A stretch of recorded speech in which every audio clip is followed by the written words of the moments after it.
me. I'm back.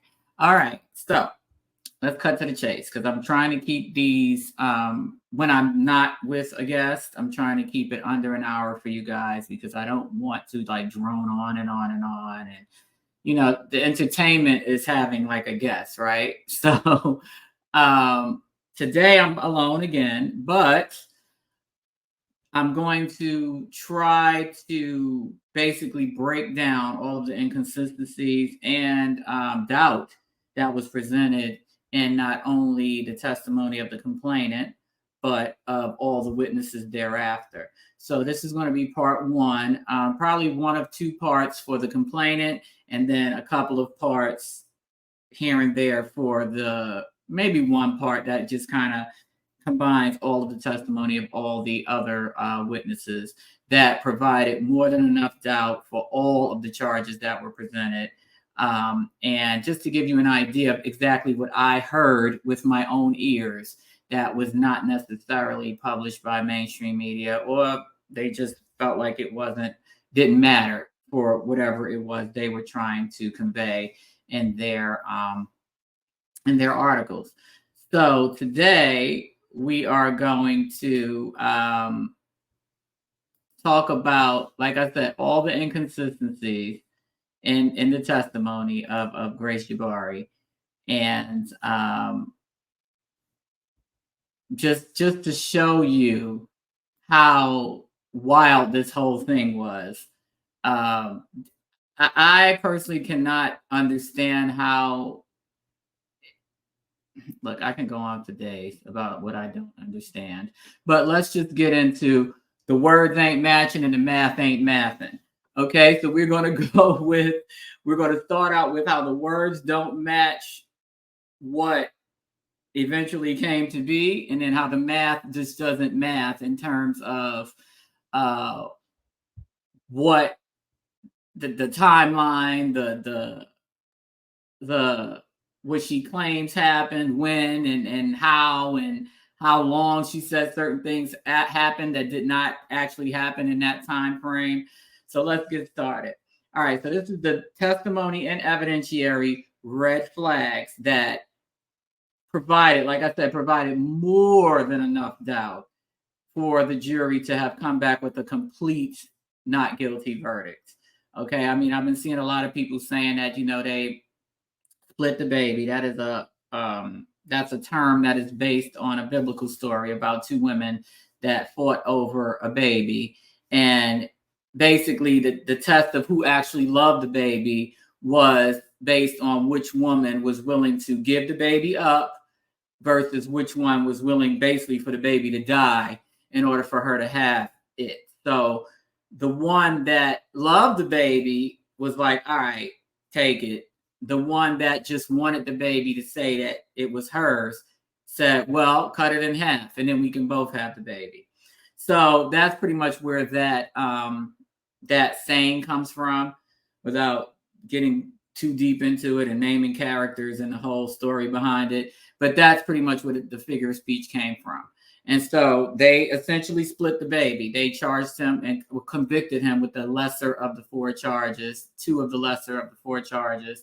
But at the end of the day, if you didn't have evidence for the other two, you don't have evidence for the two that he was convicted of, in my opinion. But hopefully that can also be brought up on appeal. All right. So remember, most of the charges that Jonathan had against him were dismissed or combined. Okay.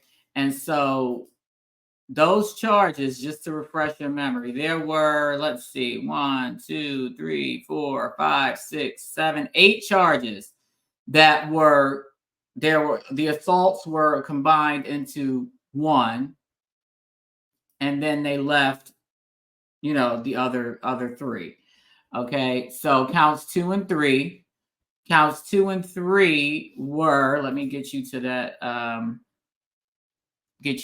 So you can see it. All right, so 1, not an arrest charge. You see that there, right? Aggravated harassment, 2nd degree, injuring family. Recklessly causing physical injury, as you see here, it says top charge. Another charge was assault in the third degree with intent to cause physical injury. He was not convicted of that. The next charge was assault in the third degree with intent to cause physical injury. The next charge was assault with recklessly causing physical injury. So that's accidental. That's that type of charge. And then we have assault with recklessly causing physical injury. But as you see, it's a lot of repetitive stuff. So they probably realized that not only would this confuse the jury, right, that it was just excessive. It was excessive, and if you do too much, we call it overcharging. So, like, let's say someone, for example, we can use the Casey Anthony situation. It was pretty obvious that she did something to her daughter, whether it be caused her death or after she died, concealed it, because the body of the child was, well, the skeletal remains of the child was found in a foresty area miles from Casey Anthony's home. There was no forensics to be had because by that point the body was so decomposed and animals had gotten to it that they only were able to identify the body through, obviously DNA. Everybody on the planet, and I think including her parents, thought she was guilty. But because she was overcharged, they charged her with first-degree murder. She got off because they could not convict her of first-degree murder. It could have been manslaughter. It could have been, I don't remember exactly what the options were, and I'm not going to go into that because this is not about Casey Anthony. But my point is that if they would have tried to get her for lesser charges that still amounted to murder, she would be in jail today. But she got acquitted because they overcharged her. And the overcharge very possibly would have led to the death penalty if that's what the judge or the jury decided that they wanted to give her. And so she got off, and so when prosecutors realize that they're doing too much in terms of just throwing charges at the wall and seeing what's going to stick, they tend to kind of backpedal and say, okay, let's kind of truncate some of these. Let's combine the couple into one so as to not only not confuse the jury, but to not seem too overzealous and turn the jury off and have them be like, look, I don't have time for this, not guilty, right? So their strategy worked in that regard, even though the purpose of this video is to show why it still shouldn't have mattered. That was the strategy in combining a lot of the assault charges and dismissing counts 2, 3, 5, and 6. Okay, per the graphic that I showed you. Okay, so I also want you to remember also that the testimony on events that occurred prior to March 25th, 2023, none of her testimony was to be considered by the jury as evidence, only as background information, background knowledge, not to establish propensity or predisposition for the events that Jonathan was on trial for. Okay. But obviously that is not what happened, right? We all know that background knowledge is probably what nailed them. And again, that's hopefully appealable because, as Kirby said, it was unduly prejudicial evidence that was not evidence in terms of exhibits and being, filed as exhibits, but the jury was still allowed to hear it. They heard it, even though it was not to be used to establish propensity or predisposition for the events that occurred, which landed him with the charges that he got. They used it. They did.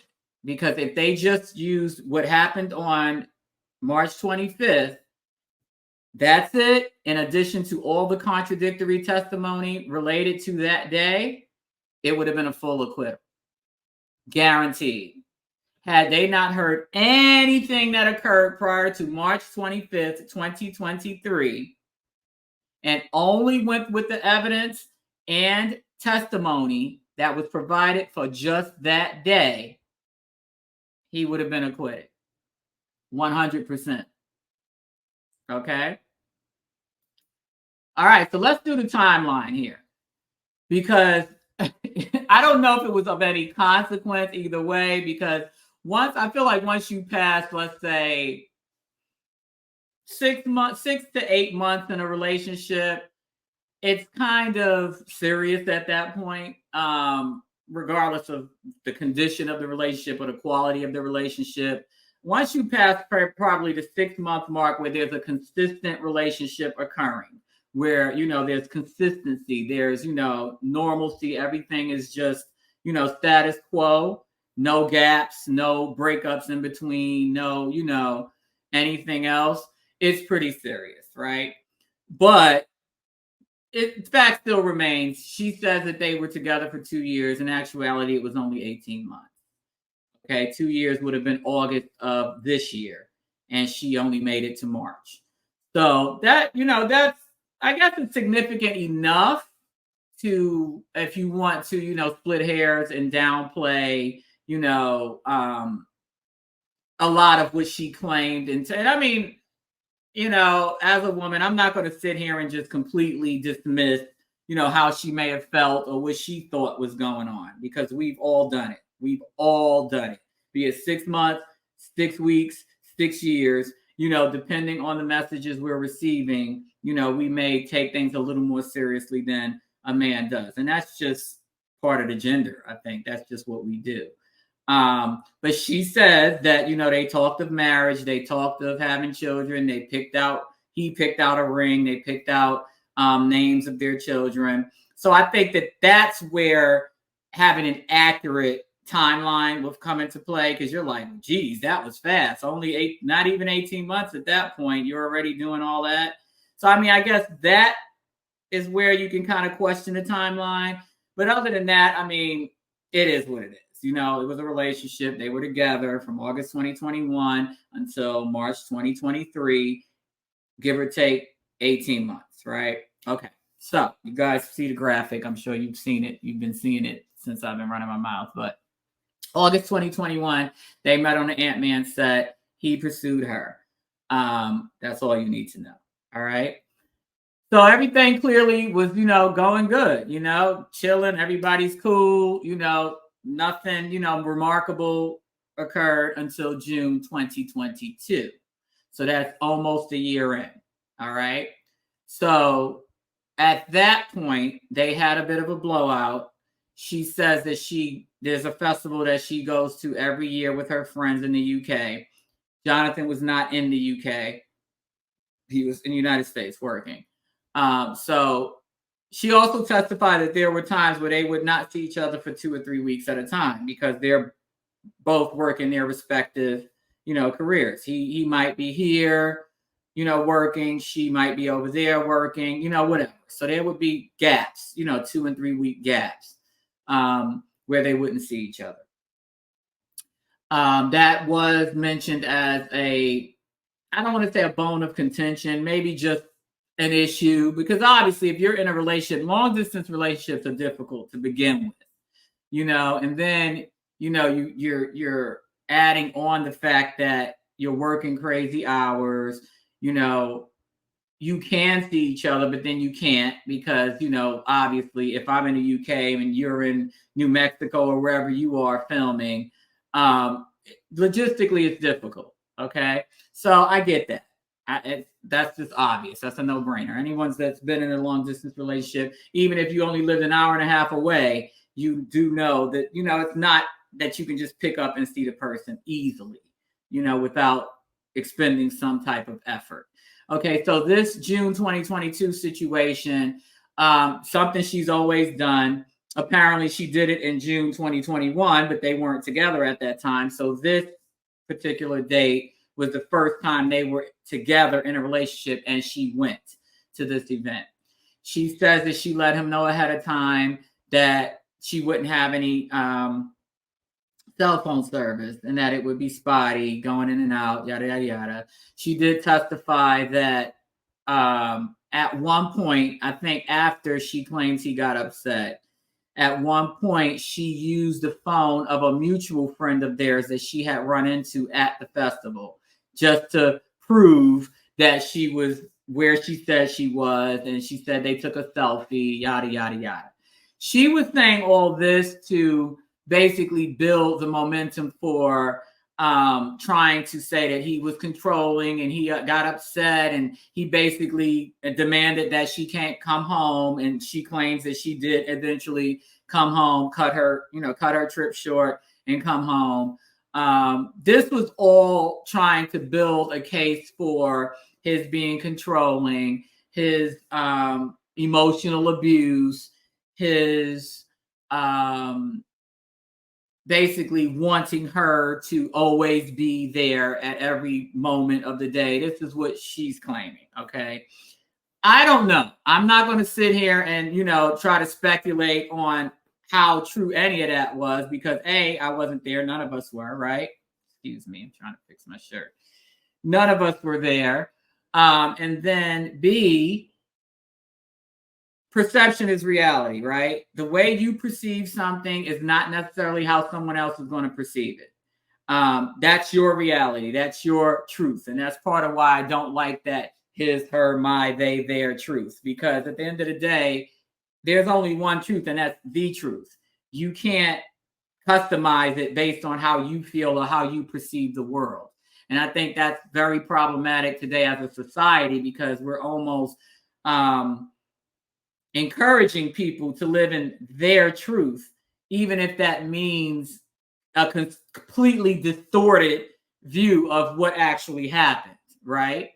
So not saying either way if that's either one of their story, but I'm just putting that out there as, what I may perceive as my boyfriend just, wanting to be with me, and yeah, he's a little, high maintenance. But again, everybody's threshold for what they can or want or desire in a relationship is different. Everyone's love language is different. My love language when I'm giving people love is acts of service and words of affirmation. I am totally that person. I call myself the happy helper. I love to help people. I love to give of myself, not necessarily monetarily, but just give my time, my knowledge, my effort to others. That's what I like. I get joy out of that. I like to give gifts. I'm a gift giver, however small.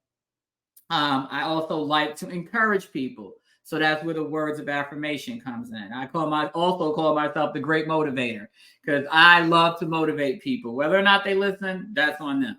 But I love to, encourage people and let people know, you can do this. You got it. What do you need me to help you with? Do you need any resources that I may know of to get you where you need to be? That's my love language when I'm giving love.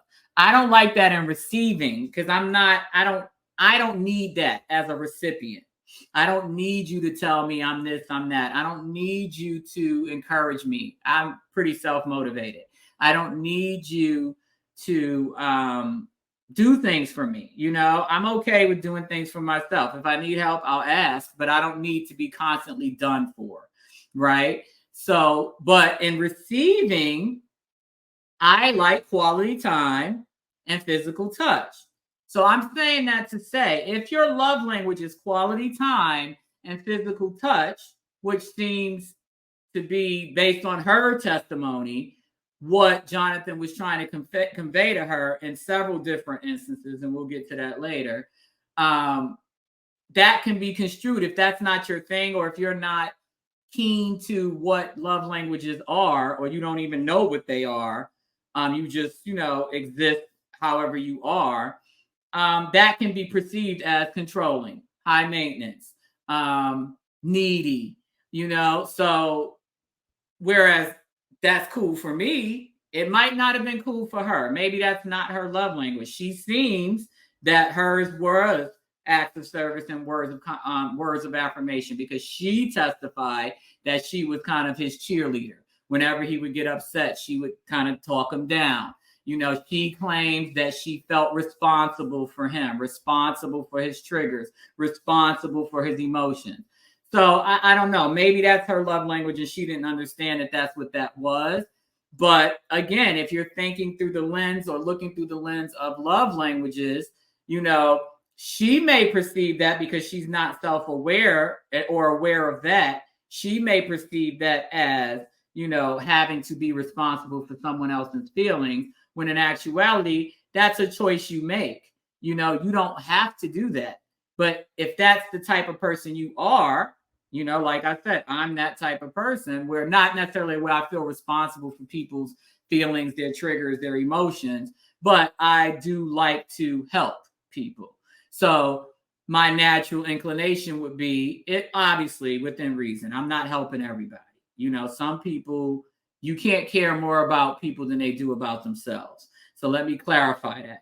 When I mean I like to help people, I like to help people that I know will receive that, you know, and that will benefit from that. I'm not just out here willy-nilly just offering help and offering, you know, words of affirmation to any and everybody, because that's, you know, like in the Bible, it says, don't throw your pearls before swine. I don't throw my pearls before swine, but I do budget. Let's say it that way. I budget my words of affirmation and my acts of service. But I'm derailing. I'm just trying to give you more context, and that was the whole point of me going into that whole spiel. But so June 2022, they had the blowout. That was their first documented blowout because predictably the cell phone service didn't work. She claims there were some text messages that went back and forth between the two of them, where he got upset. I mean, we can take that either way. You know, it is what it is. Move on, right? So the following month, she went to LA. They had a rental in LA. I think it was it's some type of condo, but it was a luxury type of situation, because the way she described it as, you know, being a really nice place. When they were asking, you know, proximity to where he was versus what she claimed occurred, she was explaining, you know, the layout of the place. So it sounded like a really nice place. As a realtor, I can appreciate those details. So she said that he was filming she kept referring to it as the movie where he plays a bodybuilder. So obviously Magazine Dreams. He was filming that. And so he was on set that day. She said he got home, he was in a bit of a mood, and they got into it. She claims he started throwing anything in his reaching distance. That was her exact quote. So at this point, so my point in my next comment is, well, my current comment is to indicate to you how I think she kind of realized, and that's why I'm trying to figure out what actually happened between August 2021 and June 2022, or between June of 2022 and July of 2022. I don't know what happened in that window before this July 2022 incident that she felt the need to start documenting. All right. Remember me saying documenting, because this is the turning point for me where I feel like she, in her mind, had a plan B. Okay. Again, this is all speculation. This is speculation based on not only experience, but in common sense and just having lived long enough to know, and being a woman, because there is a figure of speech, and I've said this before: hell hath no fury like a woman scorned. That's a figure of speech for a reason. I think it might have been Shakespeare. I don't know. Doesn't matter. But it's a figure of speech for a reason. Okay? For a reason. And this is one of the reasons. Okay? But like I said, she felt the need to start documenting starting in July of 2022. And when when this blowout happened, where he allegedly threw the candles or anything in his reaching distance, I couldn't really make out what all was in the picture, but I do know that there was some candles that were thrown.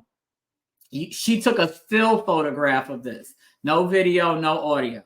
It was a still photograph. And again, playing devil's advocate, speculation, but there's no telling where or when that picture actually happened, because even though day one of actual testimony, when they interviewed the digital, when they cross-examined and direct-examined the digital analyst that worked for the DA's office, they spent a lot of time talking about geolocation and metadata.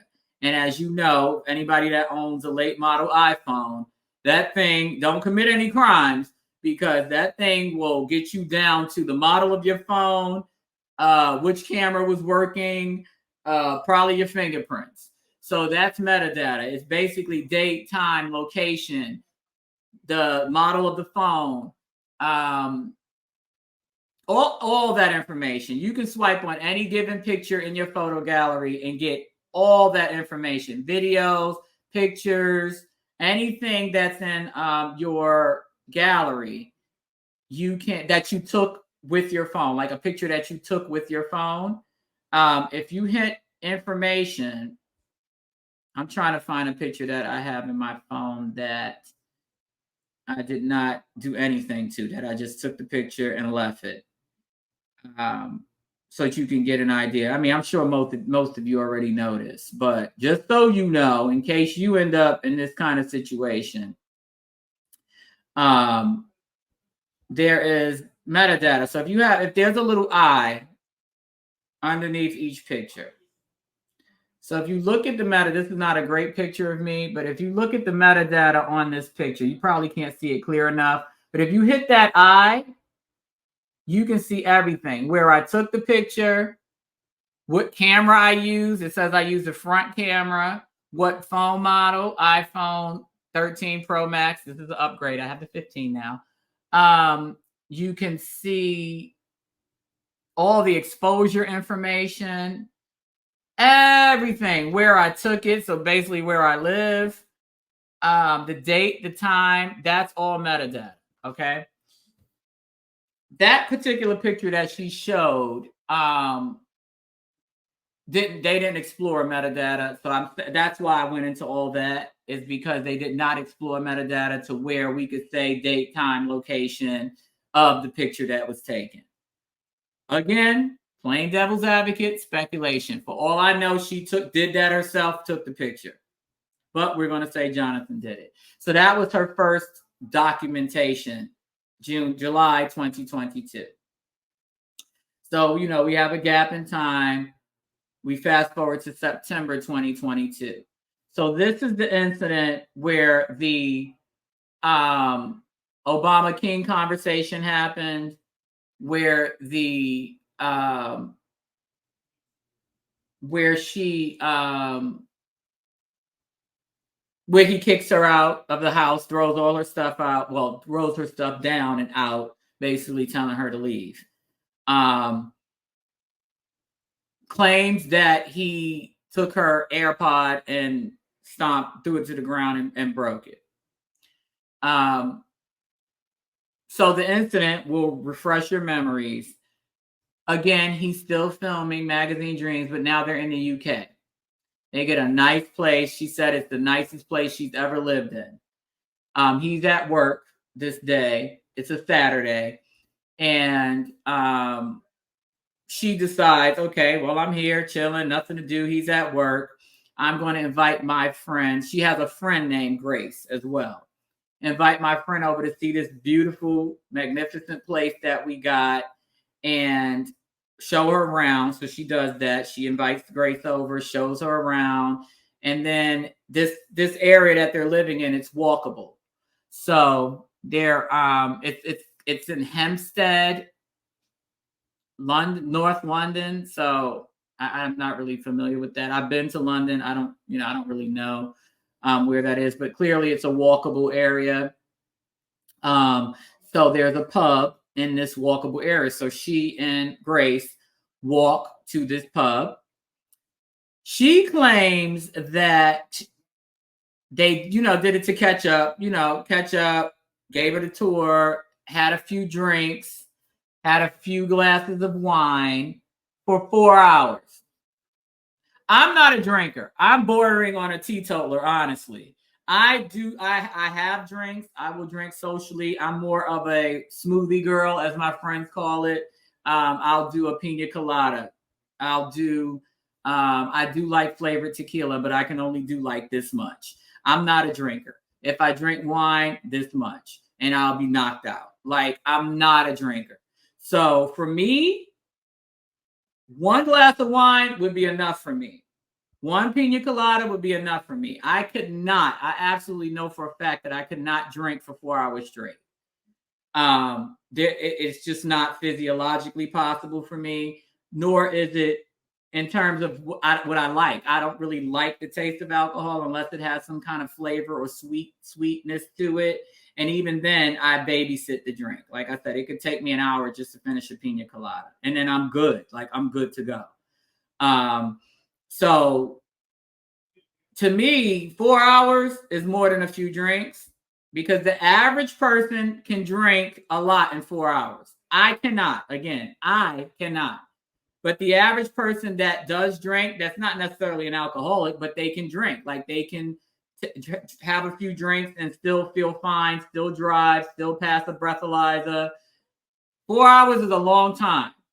And I'm guessing in 4 hours, you can have at least 8 drinks, 8 normal sized drinks in 4 hours. If you're taking shots, even more. But we'll just go with her story, right? We'll stick to the script. So she says she receives a text message from Jonathan saying that he finished working early, and that he was going back to the apartment that they were sharing in London to train with his trainer. So this is the guy that I guess we see in all the videos, the Sports Illustrated videos, that's training him for the magazine Dreams bodybuilder role. So that's intense, very intense workout, very intense diet, a lot of stuff going on. I work out, but nowhere near to that level. So I know when I work out with what I do, I get agitated because I'm tired. I just want to get it done. I'm not that, gym rat type of person. I do it out of necessity and out of trying to just keep myself together. So I know that if you're not used to training at that level and you're literally doing it for a job, I'm sure that from a mental standpoint, he probably was just tired. You're tired. You worked all day. Now you have to come home, work out for 2 or 3 hours, super intense workout in a short amount of time. Because remember, this is a film. So you have to cram in a short amount of time. What the average person would probably have months to do, you're cramming it in weeks. Okay. So she said that, after he texted her that, she went back to the house with Grace. She claimed it was not a high level of intoxication, as she was tipsy. We have come to understand that Grace does exaggerate a lot or under exaggerates a lot. So she downplays things that are not to be downplayed, and then she exaggerates things that are not exactly what we actually see and hear for ourselves. All right. So to me, her tipsy is my drunk. Okay. Or most of our drunk. Again, when we are at this testimony, and we're at this step of the testimony, we are not aware yet that she's been that she will be clinically diagnosed as an alcoholic. So we're just hearing this, at face value. Oh, she said she was tipsy, right? She says that when she and Grace got back to the house, they planned to just chill at the house. Those were her words. Just chill at the house. She ordered them food. I'm guessing some type of Uber Eats situation. Ordered them food. But then Jonathan's demeanor shifted. Now remember, he got home before she got home. Okay?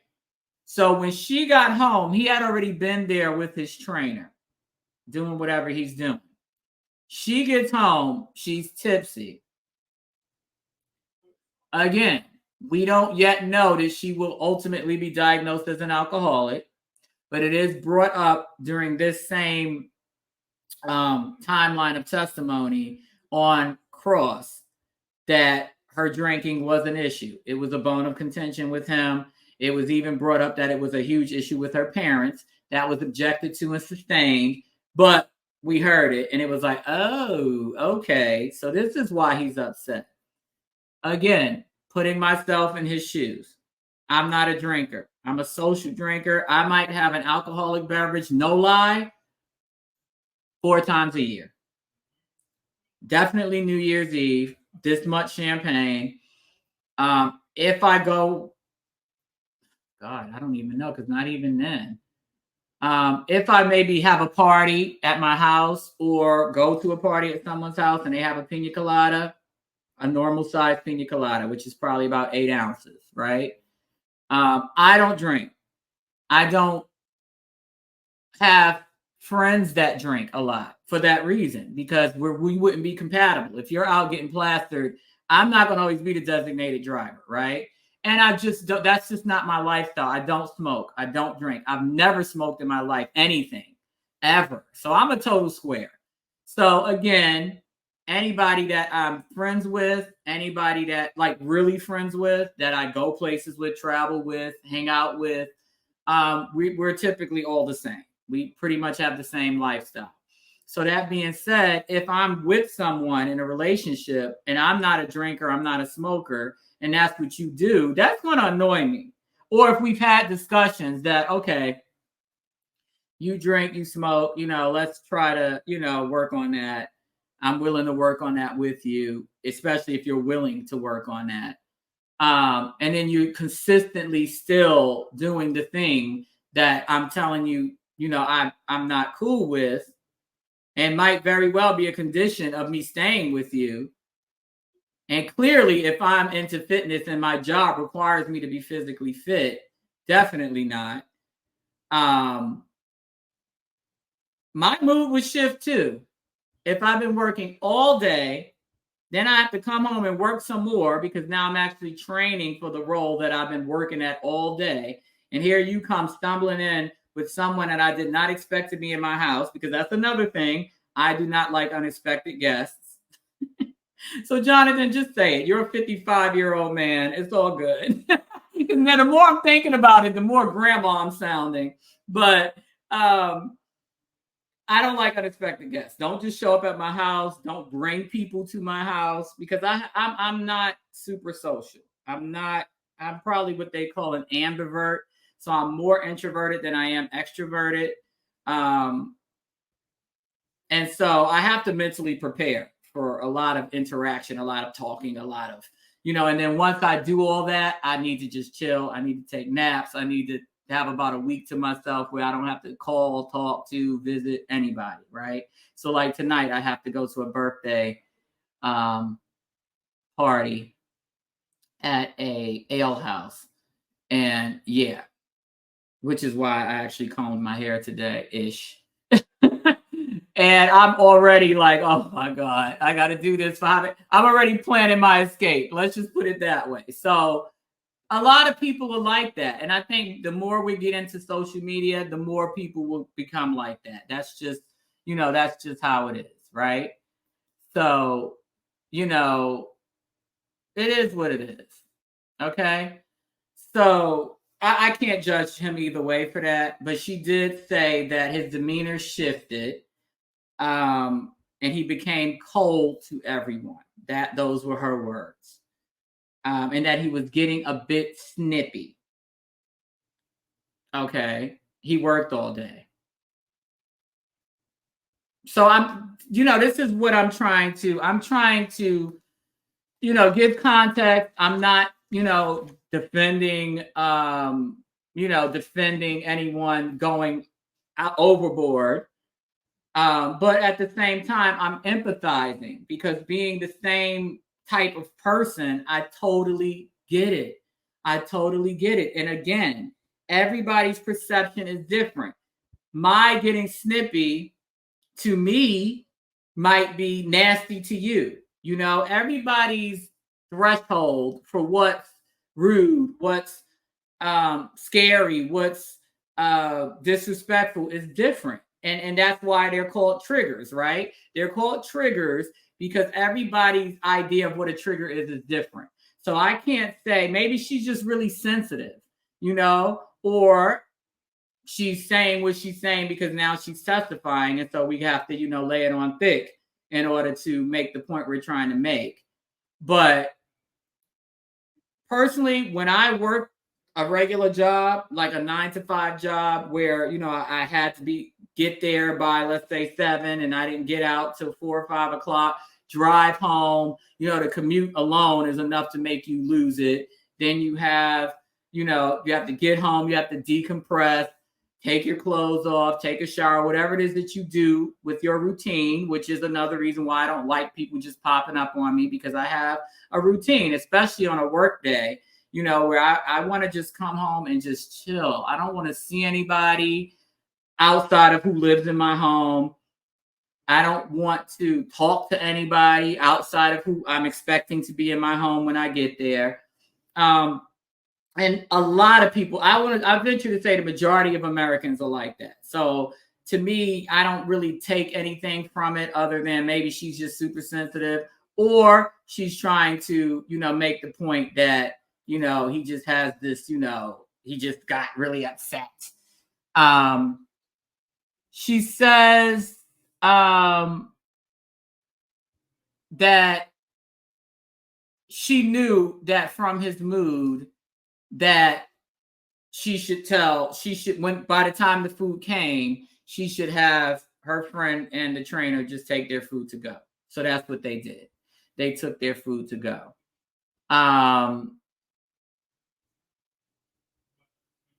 Needless to say, there was a bit of a blowout. That blowout resulted in the Obama King thing. So prior to her recording that, she says he was shouting. He was really, really angry. She was scared. She knew she needed to calm him down. So that's that love language of, words of affirmation, right? I'm trying to frame this in the love language frame so that you can kind of understand where it, with context, with enough context, maybe it's not as bad as she's trying to make it out to be, because again, she's testifying for the state. So of course she has to lay it on thick because there's a point to be made, right? This background knowledge has to be compelling enough to get the jury to be like, okay, right? So I'm just double checking my notes here.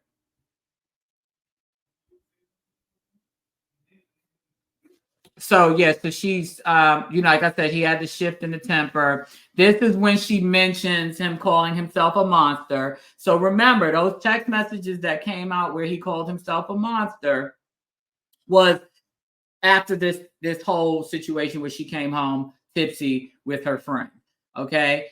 But the way she told it, she made it sound as though all of this had started in June 2022 when they were in LA and he allegedly threw the candles. She framed it as if he was always calling himself a monster, as if he was always threatening suicide, that he would cry, that he would say self-hatred things, that immediately after any blowout that they had, he would be quite nice again, almost trying to, say that he's like got a split personality, if you will. So the coming home tipsy with the friend is what led to the Obama King conversation and what led to the text messages that eventually came out, despite the Molyneux rule, his throwing her things out and telling her she had to leave, like, get out, like, I'm done with you type deal. So again, this is where I'm feeling like the documentation took the next step. So July 2022, she took the picture of the broken candles Like I said, we have no idea exactly when, where it occurred. It's just literally, it's a still photograph of some broken candles and glass and some other things on a wood floor against like a tannish colored wall. You can see kind of splatter on the wall or whatever. Again, don't know the when or where. She claims it was that day. Fast forward to September 2022, she ups the ante. Now she's doing voice recordings. This is the voice recording where you hear him say, "I'm a great man, doing great things, despite my temper and, other things that I have with me." We all have a temper. We all have things with us. We all have trauma, because he did mention something about trauma. I'm a great man. I'm doing great things for the culture. I essentially need you to be a great woman. I don't want you coming home drunk. I'm fleshing it out, but that was the start of the conversation. He mentions her coming home drunk. So I'm fleshing it out because, again, I don't know what was said before or after the part that she recorded, but anybody with common sense can kind of glean from the way the part we did hear went. He was literally just letting her know, look, you cannot, and he says something to that effect. I need your friends to know that I'm working. When I'm working, they can't just be coming up in here, laying up in my house sauced up. I'm fleshing it out again, but I'm in the context of what we actually did here. I need you to be on script, like, and that's anybody at his level at that point. You know what I mean? I'm doing these movies back to back. They're releasing back to back. I'm on a fast track to the moon, and here you are stumbling in here with some random in front of my colleagues, embarrassing me after I've worked all day. Do you know who Michelle Obama is? Do you know who Coretta Scott King is? Do you see how they represented their respective great men? That's what I need. And for all the people out here that turned it into a race thing, he's a black man from the United States. Obama and King are his points of reference. I'm positive that Barbara Bush, Nancy Reagan, I'm sure they weren't discussed in his house as being women that other women look up to or that men aspire to marrying. So that's his point of reference. That's why he used them. It had nothing to do with the fact that, if you want a black girlfriend, you should have just got one. Why would you try? You can't expect a white woman to understand how, but that has nothing to do with race. This has to do with behavior. And had he said Barbara Bush, Nancy Reagan, whoever, it's the same thing applies. They did not embarrass their men. They did not show up places drunk. They did not, invite people over to the White House or wherever the president really lives unannounced after their husbands have worked all day and are tired and just want to chill and just be in his happy place. That was the point. Okay, but we're going to get off that. Just for context, September 2022 is when all that happened. So that completely contradicts her insinuation and even testimony that basically beginning in June 2022 was when all the suicide talk, all the self-deprecation, all that started. That's not the case. Okay, it was all on September 2022. As respects the injuries that were alluded to in the September 2022 text message, none of us will ever know. She specifically testified that he had never, ever, ever, ever, ever put hands on her. He had never, ever thrown anything at her, thrown her at nothing. He did nothing to physically harm her, okay, prior to allegedly what she claims happened on March 25th, 2023. So those of you out there claiming that, that text makes it sound like he did something to her head. No, because she seems to have a habit of saying things happened to her head. She did the same thing on March 25th, 5th, when the police came, she claimed that he hit her several times in the head. And the board certified emergency room doctor at Bellevue that testified on behalf of the state said that she had no head injuries and that no CAT scans or any other type of radiology test was done on her head. So we can't really even go and say that he did something to her head. She may have done something to her head or accidentally fell and bumped her head. Because if you read the text message, she says, I will just tell them that. But that does not mean that that's what happened. One thing about pain, again, speculation and playing devil's advocate, one thing about pain, no one can tell you that you're not in pain, right? No one can say, oh, your head doesn't really hurt. Your finger doesn't really hurt. How can they tell you that? They can't. And so that's where the drug-seeking behavior comes in. Because again, at that point, we do not know that she's going to be eventually diagnosed as being an alcoholic. And usually alcoholism and opioid addiction go hand in hand. They're both depressants. They both depress the central nervous system. In other words, make you feel loopy and sleepy and chilled and relaxed, right? And so, again, I'm not saying she had an opioid addiction, but based on living long enough, based on having had 2 of my family members in 2022 die from an opioid overdose, 2020, I'm sorry, 2020 during the pandemic, I had one pass away in June, another passed away in July of 2020 from opioid overdoses. So, again, it's not a racial thing because clearly those 2 people were Black people. And I do know that both those people also had other addictions. They drank, they smoked, and they also popped pills. So there's usually other addictions or burgeoning addictions that go along with alcoholism, okay? A lot of times they drink and do the pills together. And we all know from a cultural standpoint, a lot of the hip hop culture actually brags and talks about that, popping perks and Xanax and drinking lean or whatever else it's called these days. And all of that same type of depressing the central nervous system goal. So I said that to say the fact that she was willing to lie to the hospital to get the stronger medication that she needed for this alleged head injury, we don't know. We don't know. She might just tell them that because, again, that's not something that can be proven. Yes, they'll do an MRI. Yes, they'll do a CAT scan. But again, you cannot tell somebody they're not in pain.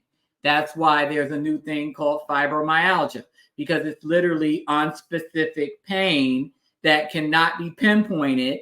And there are people that literally are on permanent disability because of that. You cannot tell someone they're not in pain. And that's the advantage for drug seekers. I actually have another cousin that died 20 some odd years ago. He had sickle cell anemia, and he got to the point where he wasn't really taking care of himself. And he was addicted to, at the time, it was called Demerol. Now they give Dilaudid, because my female cousin that passed away in 2022, she had multiple myeloma, which is a form of cancer, and she completely stopped getting her cancer treatments in favor of calling 911, saying she was in pain, getting taken in an ambulance so that they could fast track her through the ER so she can get Dilaudid, IV Dilaudid. So that goes straight to the head. So mainlining it, basically. They have Dilaudid pills, and then they have Dilaudid IV. So she knew that if she went in on an ambulance, she could get it mainlined through the IV. So backtrack to my cousin who passed away at 20 or 21. Ultimately, from the sickle cell, he had a crisis and died from that. But primarily because he wasn't caring for himself properly. And my mom at the time, she was in the medical field, and she said a few times he came there, and he just would lay there for days on the Demerol. So I'm saying that again, not only relate to and understand and help you understand how opioid addiction works and how people will do anything and say anything to get it, because he would lie and say he was having a crisis. And anybody that knows someone with sickle cell anemia knows that crises are very painful because the red blood cells are sickle shaped. So kind of like a banana. And when they're going through the vascular system, it almost feels like razor blades cutting through your vascular system. And so they couldn't tell him that that's not what he was feeling, right? So that's how you get opioids. You just lie and you say something's wrong with you that's not wrong with you, and they'll give them to you if they can determine that you're not drug seeking or that there's not a history of you coming in doing it. But then a lot of them also hospital hop. They'll go from one hospital to the next so that they don't get caught. They'll go to one doctor to the next and refill these prescriptions through different doctors, different pharmacies, so that they don't get caught. So it's a whole thing. It's a thing. And again, I'm speculating, but in the context that we were able to glean from that text exchange, that's my story, and I'm sticking to it. All right, let's move on because I'm approaching an hour here. Okay, so fast forward to January 2023. Jabbari claims that the relationship was good, but she also states that that was the time that she started confiding in Jonathan's friend and manager, Priya Sadiani. Priya Sadiani never testified, which I found weird, but I guess from a professional standpoint, I wouldn't testify either because she does not come across as being trustworthy or loyal. And if this is her line of work, if being a manager, and I did Google her, and I think that is her line of work, if being a talent manager is her line of work, you don't want the world knowing that you're not loyal to your client. So I'm sure she was able to weasel her way out of having to testify, and she did not testify, needless to say. So we'll never know her side of the story. But according to Grace, beginning in January 2023, so only 3 months before the incident, she begins to confide in Priya Sadiani about her and Jonathan's problems, because she felt the gateway into getting Sadiani's ear was because she didn't like the way Jonathan spoke to Sadiani either. So her exact words was, "I didn't like the way he spoke to her either." Okay, so you see my little red flag. To me, that's a red flag on both their behalves, on Sadiani's behalf and on Grace's behalf, because again, she's upping the ante a little more on the documentation because she's seeing the writing on the wall. Anybody that's been in a relationship, especially women, because I'm only speaking on behalf of women, you see the writing on the wall. You know when things are not really going in a direction that you were hoping they would go in, or if they are, when they're starting to derail off the tracks. All right. And so I think this was her third attempt at documenting what she feels like was abuse or maltreatment or whatever have you. But again, Sadiani did not testify, so that evidence didn't exist for us to see. The only evidence that existed was the still photograph of the broken candles and the audio recording of him saying, get your shit together. Okay. So we're going to March 25th, date night gone wrong. So remember, on the night in question, they were coming from a night at a play at the Brooklyn Academy of Music. I actually graduated from there. That was where my high school graduation took place. And dinner at a Japanese restaurant. They ended up at the Japanese restaurant because the original restaurant that they wanted to go to was closed by the time they got out. Keep in mind, they had several drinks at the play that they went to and also at the dinner at the Japanese restaurant. So here we go, the moment of truth or not. So on their way home, as the driver also testified, don't forget that Jabbari testified that she demanded to see the text messages. She says, now again, I have a Cadillac Escalade. I'm 5'8". Jonathan's 6 feet, maybe 6.5, 6, feet and a half inch. There's at least a 15-inch, I want to say 15 to 18-inch gap between the seats.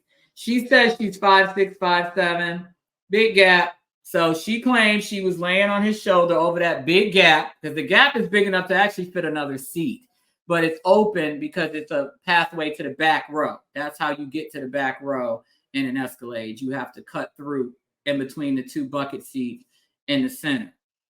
She claims she was laying way over that gap on his shoulder, and she saw where he had sent a song, a D'Angelo song, to someone. She says she recognized that it was D'Angelo because of the album cover. As you know, D'Angelo only had 2 albums, and the best one was that first album. So I think that was the album, because I think eventually it was, she didn't testify to it, but it was brought up, I want to say during opening arguments, that it was the song Lady, and that's the first album, D'Angelo's first album. She says she saw that he sent that song. She was like, oh, who you sending the song to? He kind of brushed it off. But then she said shortly after he sent that song, a text came in immediately after that, and it said, I wish, something along the lines of, I wish I was kissing you. Let me see if I could find the exact words. It doesn't matter, but we all know that that was the text that set it off.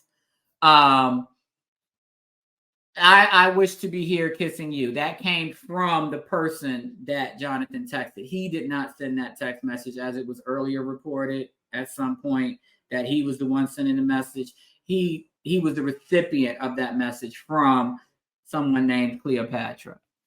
She, let me zoom in on this. She demanded to see the messages. She grabbed the phone with both hands, turned her back to him. So she's behind the driver. So this is my right. This is my left side. This is my right side. Okay. So this is my left arm, but my right. So if I'm facing the door, so she snatches the phone. Here's Jonathan's phone. I got his phone. I'm in my bucket seat behind the driver. I snatch the phone. I turn this way, away from him. I'm facing the door, my door. I'm turned this way. She claims he reached over her to get the phone back, which he should have done. She's the aggressor. She started the entire exchange. She demanded to see the text messages, which is what the driver testified to. And she snatched the phone, turned her back to him, holding the phone. I don't know what the end game was supposed to be. I don't know if she was just going to hold the phone indefinitely until they got home, if she planned on getting out the car at some point and running away with the phone. I have no idea. But she had the phone. All right. And again, like I said, she was turned toward the left passenger side door, had the phone, both hands like this. All right. So I'm holding the phone for dear life, facing the door so that my back's turned to him and he can't get it back. Okay. All right. So these are her words, what she said and did out of her own mouth. And these are in quotes because this is exactly what she said. Okay. She claims she didn't fight back despite the video showing otherwise. We see her fighting him to get out of the car, and he's pushing her back in the car. Like, get away from me, stop, go, stay in the car. I'm sure he's saying something along the lines of, go home, take the car and go home, I'm out. I mean, I would say that. If I'm trying to keep somebody off of me and I'm trying to keep them, from chasing me, I'm like, stay in the car, don't get out. I'm leaving, stay in the car, go home. Leave me alone, right? That's what the video looked like to me and to millions of Americans. but we're going to go with the narrative that he was punching her, throwing her in like a football and everything else, right? She stated out of her own mouth, in quotes, exact words. If I put anything in quotes, those are their exact words. I told you, I used to be a legal transcriptionist. I used to be able to write Greg's shorthand 100 words a minute. I'm very good at getting direct quotes in an expedient fashion. So she says he was trying to get me off of him. And then she says he was trying to get me not to follow him, which we clearly saw. And the driver testified to. He was trying to get rid of the girl. That's what the driver testified to. So the driver's testimony and her words match, right? They match. But yet people wanted to discredit the driver. She claimed, like I said, she claimed she didn't fight back, but according to the driver, the girl was doing the boy was doing nothing, the girl was doing everything. He also testified that he heard, some kerfuffle in the back seat, and it gave him the impression that the girl was the one that was doing the most damage. Okay.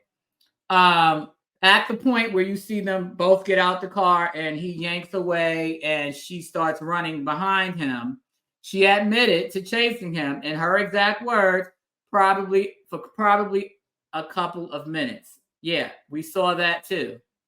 So I don't know. I mean, I don't run very fast. I used to. My cardio game was top tier long ago, not anymore. But I know it probably would take me more than a couple of minutes to chase somebody 5 blocks. I don't even know if I could make it through the first block, low key, but she made it through the majority of those blocks, and probably about 2 minutes. Because I mean, I could, at my best, I could run a full mile, full speed in 10 minutes. That was at my best conditioning. So 5 blocks is probably about a quarter of a mile. So that's about right. 2-3 minutes. So I'll give her 2 or 3 minutes because he was going full speed. She was up until she lost him. So I'll give her that. And that's all. That's all I'll give her. That it probably took about 2 or 3 minutes. All right. So that's it for part 1 of the words ain't matching and the math ain't mathing on Grace Jabbari. But I just wanted to give you guys a little more context and a little more, some illustrations so that you can, and I want you, after watching this video, I want you to go back, because one thing I'm not going to do, unless I have a guest that wants me to, one thing I'm not going to do is I'm not going to keep replaying the videos. I'm not going to replay the voice recording. I'm not going to, because I don't want to keep sensationalizing that. I don't want to keep beating that dead horse. We've seen it. I saw it at least 10 times in the courtroom, a few more times on, different social media outlets. So I'm not going to keep playing it. You guys saw it. You know how to access it. You know how to find it. Same thing with the text messages. I'm not going to post those text messages, but I'm just, giving you more context again from what I actually heard and saw with my own eyes and ears. And I want you to do the homework. That's the teacher in me. I want you guys to do the homework based on what I showed you guys and go back and start piecing things together. Like I said, this is part 1. I'm going to have a part 2 where she gets back home, and then, and up to and including the expert witness testimony and how it directly contradicts everything that she said in terms of her injuries. So I guess part 2 will go into her losing him, because we're at the point where she runs after him. So we'll pick back up when she lost the race and meets up with Chloe. And then we'll go into all the contradictions at the club with the injury, her getting home, the police, and all that. We'll do that in the next video. But as for part 1, I'm done. I thank you guys so much for sitting with me for this hour and 9 minutes. Again, I'm going to try to keep it somewhere around that, between 45 minutes and an hour, just so that you guys won't get bored to tears. And then when I have a guest, it could definitely go longer than that. But I'll see you guys again. Thank you for watching. Today's video is going to be on the book The 5 Love Languages, The Secrets to Love That Last by Dr. Gary Chapman. So have you ever been in one of those relationships where you think you're doing everything you can to please your partner, but they're still feeling frustrated and unloved? I mean, you're giving them compliments, you work hard all day to bring home the bacon and pay the bills, you give them gifts, and you even do some chores around the house, but they're still feeling unloved. I mean, what more do they want, right? It's incredibly frustrating and annoying. Well, the reason why they aren't feeling loved, in short, is that you're not speaking their love language. The premise of the book is that people don't give and receive love in the same way. Most of us think that the way we want to be loved is how others want to be loved as well, but this is not the case. There are in fact 5 love languages. This is huge because if you're not speaking the same language as your partner, then you could be missing the mark completely and not even know it. It's basically the equivalent of a British guy trying to talk to a Chinese guy. It's not going to go well because they're simply not going to understand each other.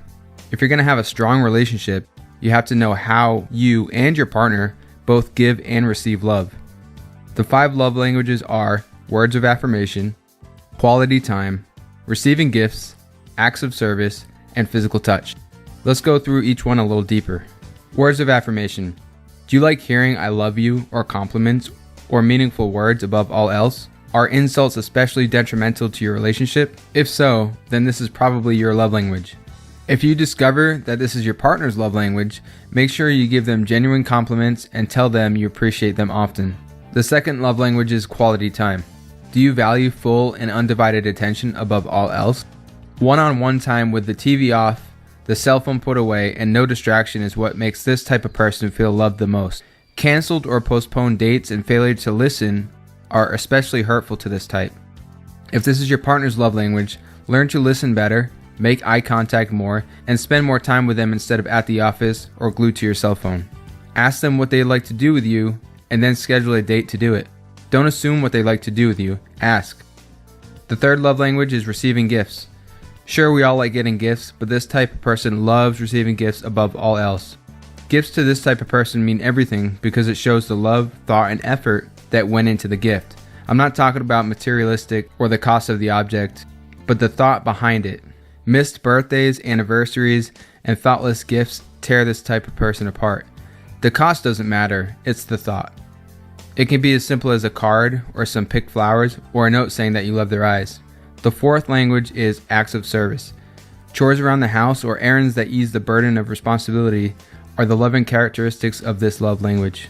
This can be as simple as taking out the trash, paying the bills, doing the dishes, picking up the kids from school, and so on. Broken commitments and laziness can make this type feel unloved. And lastly, physical touch. This doesn't necessarily mean sex. If hugs, cuddling, holding hands, and thoughtful touches are the most important thing to you, then this could be your love language. If their physical presence is crucial to you, then this could be an indicator as well. Any kind of neglect or abuse would destroy this type of person and their relationship. So which one do you most strongly identify with? Keep in mind, you should only have one primary love language. Sure, we may like all those things, but one of them should resonate with you the most. Really think about each one and imagine your partner doing each one in turn and see how you feel. If you're still having a hard time, let's look at a couple ways to figure out your love language. First, examine your childhood. How did your parents express their love to you? What made you feel loved? That may have translated to how you now express and receive it.